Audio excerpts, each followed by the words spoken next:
webinar is about the use of Moldex3D Digimat-RP.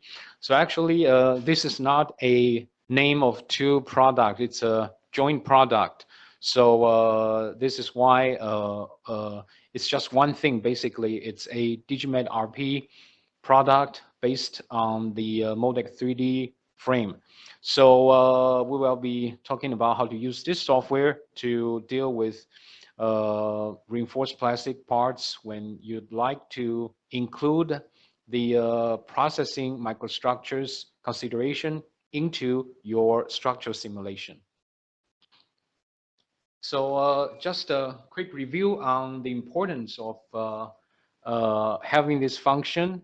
So the thing is that unfortunately, any process will create certain kind of orientation.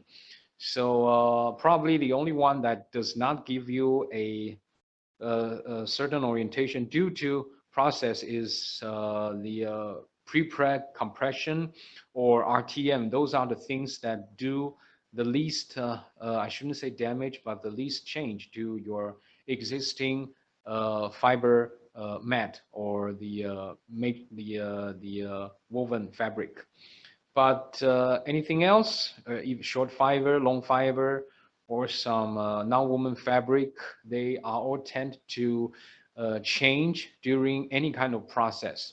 So the most thing that people encounter today is probably injection molding and compression molding. Those are the two main things.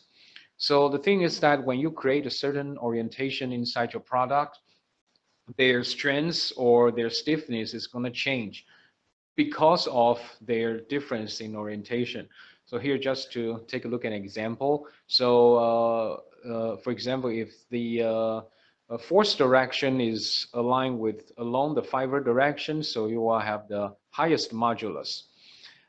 So here we see a on the bottom right corner, this blue line. So if the angle is 0, you will have the highest modulus, the highest stiffness.